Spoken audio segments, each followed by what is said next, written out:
अच्छा, इस तरह से अगर हम वेजिटेबल कटर जो है ये बोर्ड, तो इस पर अगर कट लेना तो बहुत इजी हो जाता है। सबसे पहले मैंने इनको 4 पीसेस में डिवाइड कर लिया। उसके बाद मैंने इसके छिलके वगैरह उतार के फिर इस तरह से इनको पीसेस कर लिए इनके। इस तरह ज़्यादा इजी हो जाता है।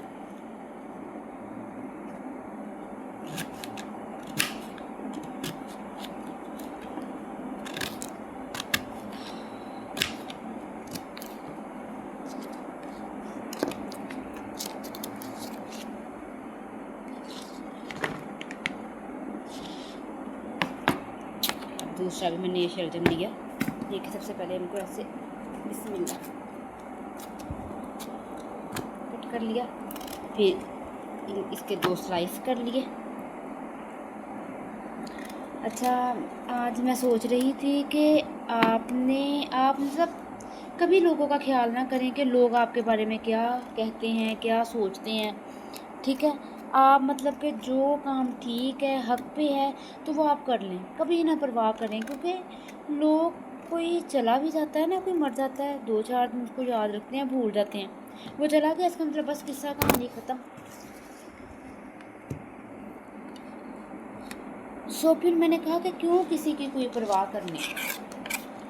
आप जो ये ना सोचें, हम पूरी ज़िंदगी यही बात मार देती है कि लोग क्या कहेंगे। इसी में करते करते हम कितनी बातों पे कॉम्प्रोमाइज़ कर देते हैं, दूसरों को खुश करते रहते हैं। और मतलब बहुत बार ऐसे होता है कि हमारा कुछ चीज़ करने को दिल नहीं कर रहा होता, लेकिन हम वो करते हैं। ठीक है, हम कहते हैं कि नहीं फिर लोग क्या कहेंगे, वो क्या सोचेंगे। यही करते करते इतनी बार हम अपनी खुशियों को दबा देते हैं, मार देते हैं, खुद को परेशानी में डाल देते हैं। ठीक है, तो इसलिए हमेशा वो काम करें जो आपको हैप्पी करे, आपको खुश रखे, आपको रिलैक्स करे, इजी वे में लेके जाए आपको। ना कि आप वो करें कि जो आप दूसरों को हैप्पी करने में लग जाएं। इसी में पूरी ज़िंदगी गुजार देते हैं। और हम खुद को भी प्योरिटी, खुद को भी इम्पोर्टेंस, टाइम मतलब ज़रूर देना चाहिए। खुद को, इंसान को ज़रूर समझना चाहिए।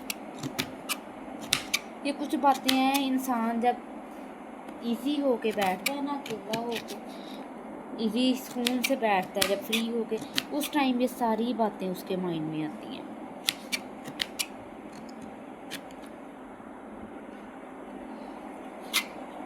सो बस यहाँ पे मेरी वेजिटेबल जो है कट होने लगी है। बस मैंने अपने लिए सैंडविच बना लिया सैंडविच मेकर में। समझ ही नहीं आ रही थी क्या खाऊं, कुछ दिल भी नहीं कर रहा था। गर्मी की वजह से कुछ खाने का दिल नहीं करता। बस मैंने कहा ये सैंडविच बना लेती हूँ, बिल्कुल लाइट से ये खा लेती हूँ। अब यहाँ पे सारी क्लीनिंग वगैरह भी हमने स्टार्ट कर दी है। सारा आज ये बाहर है सारा सुनैना ने आज वॉश किया है। मतलब डेली वॉश नहीं करती, झाड़ू ही लगा लेती है। तो मैंने इसे कहा कि वॉश करो, मम्मा ने कहा। तो बस इसने अच्छे से वॉश कर लिया। उसके बाद वाइपर लगा दिया। और अभी यहाँ पे टाइलें लगानी है। यहाँ पे पहले भी टाइल्स और पत्थर वगैरह लगे हुए थे, लेकिन बाहर जब सड़क बनी ना, तो ये उसके बराबर मिल गया। तो उसके बाद फिर मेरे पापा ने दोबारा इसको ऊंचा करवाया। तो उस टाइम ये सारा फिर सीमेंट करवा दिया, तकरीबन 1.5-2 साल पहले। तो उस टाइम से अभी तक पत्थर नहीं लगवाया। तो अब बस ये सीमेंट पक्का हो गया। तो इंशाल्लाह कह रहे थे कि फिर यहाँ पे ना मैं टाइल्स वगैरह लगवा लेता हूँ। लेकिन हम देख रहे हैं कि बाहर का रोड फिर तकरीबन ये 1 सीढ़ी का फ़र्क है, बराबर हो रहा है। तो वो बस, क्योंकि आपको पता है कि अगर आपका घर रोड के बराबर हो जाए तो सारा, जब बारिश का पानी सारा कुछ घर में आने लग जाता है, तो वो कितनी फिर आपको तकलीफ़ होती है कि वो पानी निकालना पड़ता है। और गंदा पानी होता है, अंदर गटरों का पानी अंदर मिल जाता है सारा कुछ। तो वो बस सब ये बस यहाँ पे टाइल्स रह गई हैं, वो लगवाएंगे पापा। और ये सुनैना का पता ही नहीं था जाइए है कि नहीं आई। उसके आने से पहले फिर ये सारा मैंने बिस्तर वगैरह सारे समेट लिए, उसने झाड़ू लगा लिया।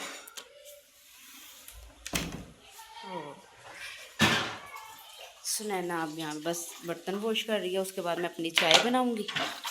सना, आपने पीनी है चाय? खाना खाने के बाद अब मैं चाय बना के लेके आई हूँ। पहले मम्मा को दे आती हूँ अपने, और मामा के लिए बनाई मैंने।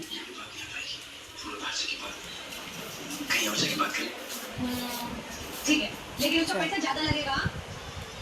ठीक है। अब मैं बैठ के अपनी चाय पी लेती हूँ, और उसके बाद फिर मैं अपनी कुछ एक्सरसाइज करूँगी जो मैंने करनी है, क्योंकि आज मैंने बिल्कुल कोई एक्सरसाइज कुछ भी नहीं किया, क्योंकि सुबह मेरा इरादा था कि वॉक करने जाऊँगी, बट वॉक करने भी नहीं जा हुआ। अब बस एक्सरसाइज करेंगे कुछ देर, इसके बाद नमाज़ वगैरह पढ़ ली। तो अब उसके बाद बस मैं रात में जो कुरान पाक की सूरतों की तिलावत करती हूँ, सूरह मुल्क और सईदा की, तो उसकी तिलावत करूँगी। और उसके अलावा मैं कुरान पाक की और तिलावत कर लेती हूँ माशाल्लाह। तो आपको भी चाहिए कि आप अपनी हैबिट बना लें, एक तो सूरह मुल्क और सूरह सईदा को रात इशा की नमाज़ के बाद पढ़ना। मैं कहती हूँ आपको उस वक़्त तक नींद नहीं आनी चाहिए जब तक आप इन 2 सूरतों की तिलावत ना कर लें।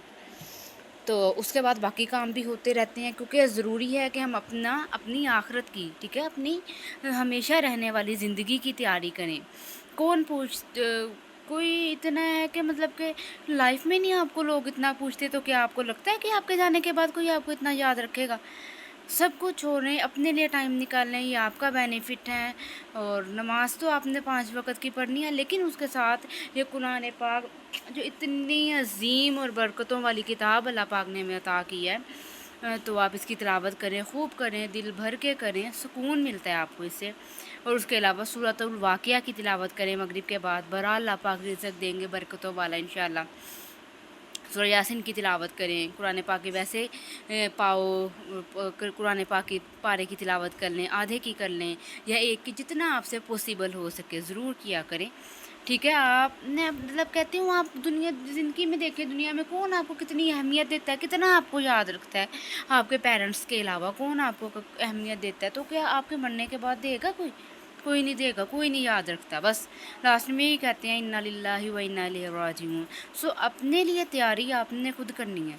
अब बस मैं ये कुरान पाक की तिलावत करूँगी, उसके बाद ये मैं बिस्तर वगैरह सेट करूँगी। तो टाइम काफ़ी हो गया, बस उसके बाद सोने की तैयारी करेंगे। चले मैं तिलावत कर लूँ, और अपनी बहुत सी दुआओं में याद रखिएगा। और कोई ना कोई एक ऐसी अपने लिए डेली ऐसे अमाल ज़रूर करें कि जो आपको सेटिस्फाई करें। आप जब रात को अपने बिस्तर पे जाएं, आपको पता हो कि आज मैंने दिन में ये अच्छा काम किया है। सो मेरे चैनल को भी ज़रूर सब्सक्राइब करें, ताकि कुछ ना कुछ आपको मैं अपने मतलब कि डेली रूटीन दिखाती रहूँ आपको, ठीक है। जैसे हम दूसरों से मोटिवेशन लेते हैं, ठीक है, हम अपनी लाइफ चेंज करते हैं, बेस्ट करने की कोशिश करते हैं, क्योंकि अगर किसी इंसान में कुछ बुराइयां हैं तो उसमें अच्छाइयाँ भी होती हैं। तो हमें, और जो नेक्स्ट बंदे की अच्छाइयाँ हैं उसको ज़रूर अडॉप्ट करना चाहिए। और लाइक कीजिएगा वीडियो को, चैनल को भी सब्सक्राइब कीजिएगा, दुआओं में याद रखिएगा। ओके जी, अल्लाह हाफिज़।